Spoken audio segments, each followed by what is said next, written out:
بسم اللہ الرحمن الرحیم۔ شروع کرتی ہوں اللہ کے نام سے جو بڑا مہربان اور نہایت رحم کرنے والا ہے۔ جو لوگ انصاف کرنے والے ہیں وہ اللہ کے قریب نور کے ممبروں پر اس کے داہنی طرف بیٹھے ہوں گے۔ یہ وہ لوگ ہیں جو اپنے فیصلوں میں انصاف کرتے ہیں۔ یہ وہ لوگ ہیں جو اپنے سارے فیصلوں میں، سارے معاملات میں انصاف سے کام لیتے ہیں، انصاف پر قائم رہتے ہیں، جن کے ساتھ بھی ان کا معاملہ ہوتا ہے اور جو برتاؤ ہوتا ہے گھر میں، بیوی بچوں کے ساتھ، گھر کے باہر پڑوسیوں کے ساتھ، دوستوں کے ساتھ، کاروبار میں کام کرنے والوں کے ساتھ، اور اگر کسی معاملے کے ذمہ دار بنا دیے جائیں تو ان کے ساتھ، غرض ہر ایک کے ساتھ عدل کا برتاؤ کرتے ہیں۔ جس چیز کی بھی ذمہ داری ان کے سپرد کر دی جائے، خواہ وہ چھوٹی سے چھوٹی چیز ہو، کوئی حکومت کا منصب ہو یا کوئی عہدہ ہو، ان سب میں وہ انصاف اور عدل کے اوپر قائم رہتے ہیں۔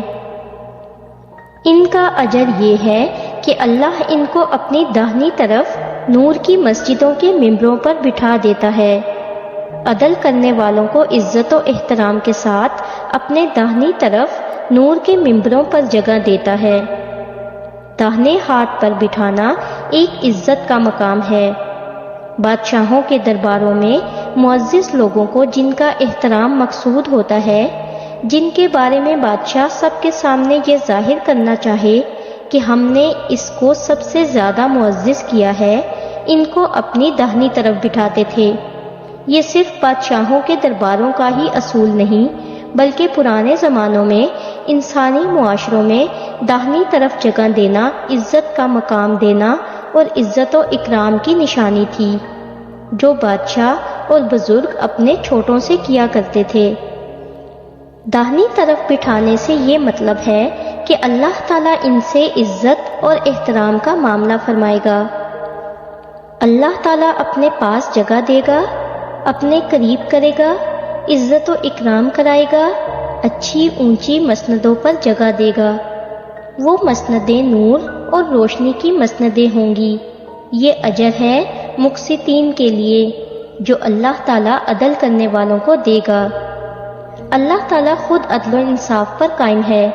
چنانچہ قرآن مجید میں فرمایا ہے، ترجمہ: اللہ تعالیٰ نے بھی اس بات کی گواہی دی ہے، فرشتے بھی اس بات کے اوپر گواہ ہیں، اور جن کے پاس علم ہے وہ بھی اس بات پر گواہی دیتے ہیں کہ اللہ کے علاوہ کوئی الہ نہیں، اور وہ انصاف اور قسط کے اوپر قائم ہے۔ اسی بات کا حکم اس نے نبی کریم صلی اللہ علیہ وآلہ وسلم کو دیا۔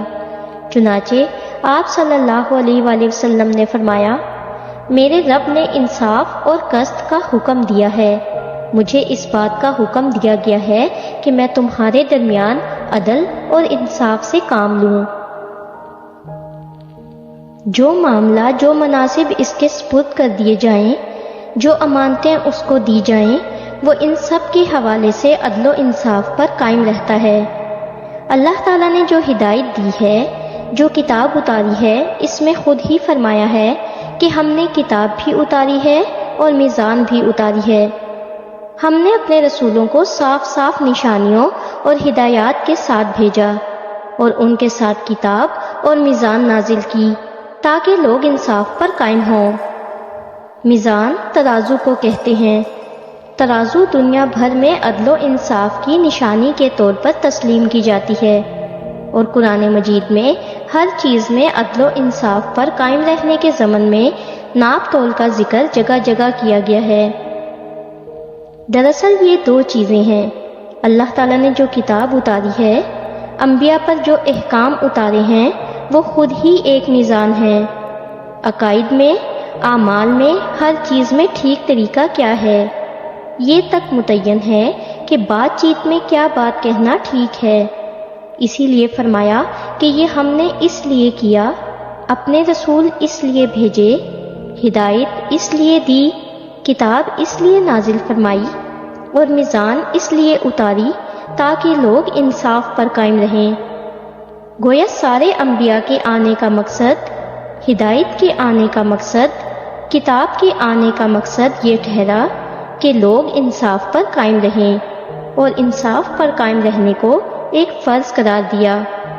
فرمایا اور پھر ہم نے لوہا اتارا اور لوہے میں قوت ہے، طاقت ہے اور لڑائی کا سامان ہے، تاکہ اللہ تعالیٰ اس بات کو دیکھے اور آزمائے کہ وہ کون ہیں جو قوت کے ذریعے اور قوت کو استعمال کر کے اللہ اور اس کے رسول کی مدد کرتے ہیں اور قوت کے ذریعے ہی انصاف قائم کرتے ہیں۔ گویا صاف صاف اس بات کی طرف اشارہ ہے کہ معاشرے میں حکومت اور قانون کی طاقت کے بل پر انصاف قائم کرنا بھی ایک فریضہ ہے جو اللہ نے اس امت پر فرض فرمایا ہے۔ چنانچہ جہاں جہاں بھی اللہ نے فرائض کا حکم بیان فرمایا ہے، یہ بھی کہا ہے کہ تم انصاف کو قائم کرو اور انصاف کے اوپر گواہی دو۔ چنانچہ ایک جگہ فرمایا، انصاف کو قائم کرنے والے اس پر گواہ بن کر کھڑے ہو جاؤ، اور یہ صرف اللہ کے لیے ہو اور کوئی غرض نہیں ہونی چاہیے، صرف اللہ کے لیے، اللہ کے واسطے ہونا چاہیے۔ دوسری جگہ ایک آیت میں اللہ تعالیٰ نے سورۃ النساء میں فرمایا، اور اللہ کے لیے کھڑے ہو جاؤ، انصاف کو قائم کرنے والے اور انصاف پر گواہ بن کر۔ پوری امت کے وجود کا مقصد یہی ہے کہ حق اور انصاف کے اوپر قائم ہو اور اسی پر گواہی دے۔ یہ بھی حکم ہے کہ خود اپنے اجتماعی اور انفرادی تمام معاملات میں عدل اور انصاف پر قائم رہو۔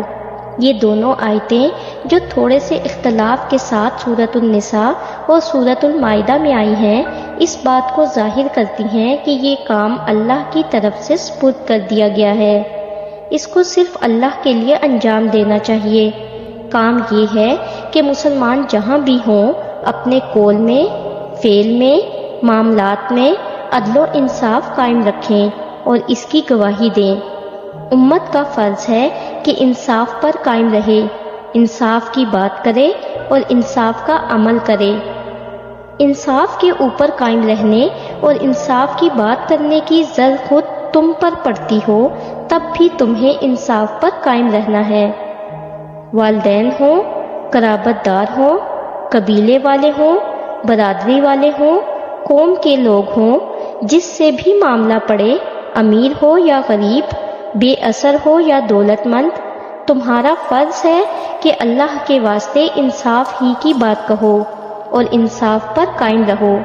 کوئی حکومت کے کسی عہدے پر ہو، معزز ہو، گاؤں کا چوہدری ہو، تو آدمی ان کے ساتھ کچھ اور بات کرے، اور غریب بے بس بے سہارا ہو تو اس کے ساتھ کچھ اور بات کرے، تو یہ زوال اور تباہی کا راستہ ہے۔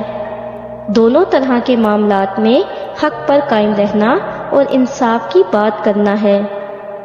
ایمان کا بنیادی تقاضا یہ ہے کہ صحیح معنوں میں ایمان لاؤ اور اپنی پوری زندگی میں، اپنی سوچ میں، اپنے اخلاق میں، اپنی فکر میں، تعلقات میں، معاملات میں، ہر دائرے میں، حتیٰ کہ منہ سے بات نکلے تو انصاف کی بات نکلے، کام کرے تو انصاف کا کام کرے، کسی کا حق ہو تو اسے پورے کا پورا ادا کرے، اور کسی پر فرض عائد ہوتا ہو تو وہ بھی پورا ادا کرے، اپنے حق سے زیادہ لینے کی کوشش نہ کرے اور دوسرے کو اس کے حق سے کم دینے کی کوشش نہ کرے۔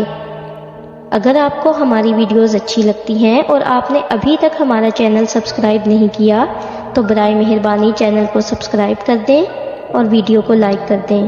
شکریہ۔